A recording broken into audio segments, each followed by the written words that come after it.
الحمد لله رب العالمين، والصلاة والسلام على خير خلق الله محمد وعلى آله وأصحابه الكرام وتابعيهم بإحسان إلى يوم الدين. ربنا أرنا الحق حقا وارزقنا اتباعه، وأرنا الباطل باطلا وارزقنا اجتنابه. ربنا آتنا في الدنيا حسنة وفي الآخرة حسنة وقنا عذاب النار. وشوي سكام پیغمبر صلى الله عليه وسلم إرشاد إمش كردن كفتنة كان دور ما يجرب فتنة، فرموا فتنة الرجل في أهله وماله وجاره. إنسان إيمان دار تعقي كريو فتنة بمعنى تعقي كرنويم، تعقي كريو جزار ولا كاشن جمال وسرة سامانيشن هم ساكشن تعقي كريو بزانو خاصة سني هم ساكش يا خراب ظلم كرو هم ساكش يا مكرو.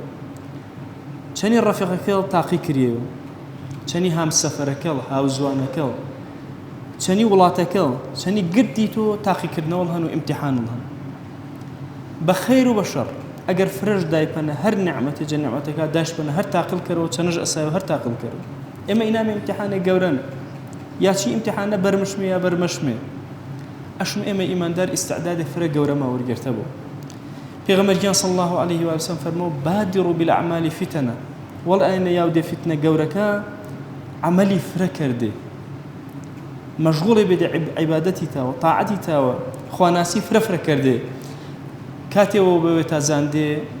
فتنة كروتا كرانا كقطع الليل المظلم شوي وفر التاريكة تشني من ملتارة أباس فتنة كما يملتارة أن فتنة كي بقوتي کسی چانهن ایماندار بیانی ویرگاش کردو کافره ویرگاش کردو بیانیش کردو ایمانداره یان بعکس تصور کرده اما ایماندار چیش بو اشم آسی و کاری ما پنکرو که توی ایمانداری برو کفر برو علماء فرماوات تأیید کرده و کافره قد عمرتنا ما بو تأییدو هیچ کافری کرده اشم فکر والسر و دینداری رگوستو خریکو خواناسی و طاعتی بی خریکو عبداتی بی فريني أشي وككشامة برو كفر وكافريتي بتابتي أشي أخير زمانيو أباسي فريني كتوبرا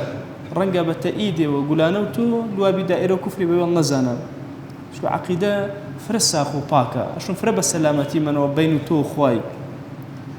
أشون إما إيمان دار فربا وشيارانا ما مالا كرمي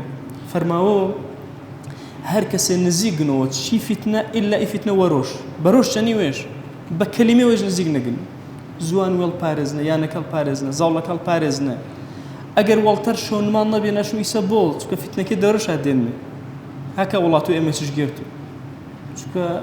ارونا ظلم فرق جوري عالمي هن هيج انا ما وانا تو اناي هرمانكن يا نيني كشتو انساني ارونا جوانترين شي وخلاطه بانسانك زمنه بحساب برزي انسانيته وثقافته انسانيتنا خلاط دولة جورتك كشتي كتير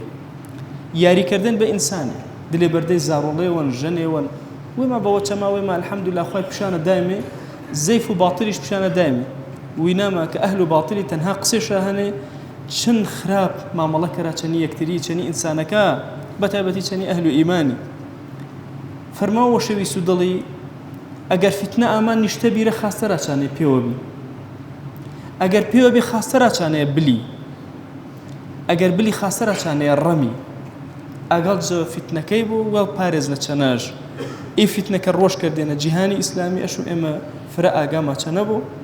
حتى وشو يسفرماو اگر ياقي وتابي وشا تشنش هاردي ولو دي اياقا رواتي انا فرماو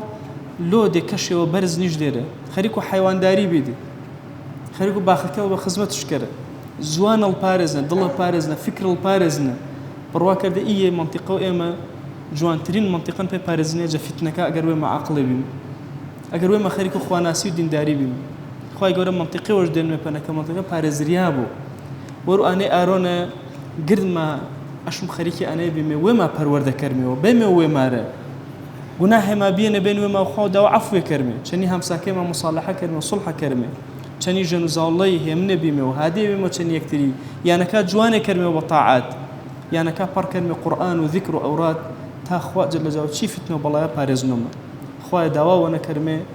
اي ولاتو اما هورا مناتو اما خوا پارزنا برحمته ويل امته پیغمبر صلى الله عليه وسلم قل پارزنا يا رب العالمين. وأوصيكم أيضا بالصلاة والسلام على رسول الله صلى الله تعالى عليه وسلم، حيث أمر الله تبارك وتعالى في محكم تنزيله قائلاً: إن الله وملائكته يصلون على النبي يا أيها الذين آمنوا صلوا عليه وسلموا تسليما. اللهم صل على سيدنا محمد وعلى آل سيدنا محمد، وبارك على سيدنا محمد وعلى آل سيدنا محمد، كما صليت وباركت على سيدنا إبراهيم وعلى آل سيدنا إبراهيم في العالمين إنك حميد مجيد. اللهم اغفر للمؤمنين والمؤمنات وللمسلمين والمسلمات ولمن أنشأ هذا المكان. اللهم أعز الإسلام والمسلمين وأهلك الكفرة والملحدين. اللهم انصر من نصر الدين واخذل يا رب من خذل الإسلام والمسلمين. اللهم آت نفوسنا تقواها فزكها أنت خير من زكاها، أنت وليها ومولاها. آمين آمين والحمد لله رب العالمين. أقم الصلاة يرحمك الله.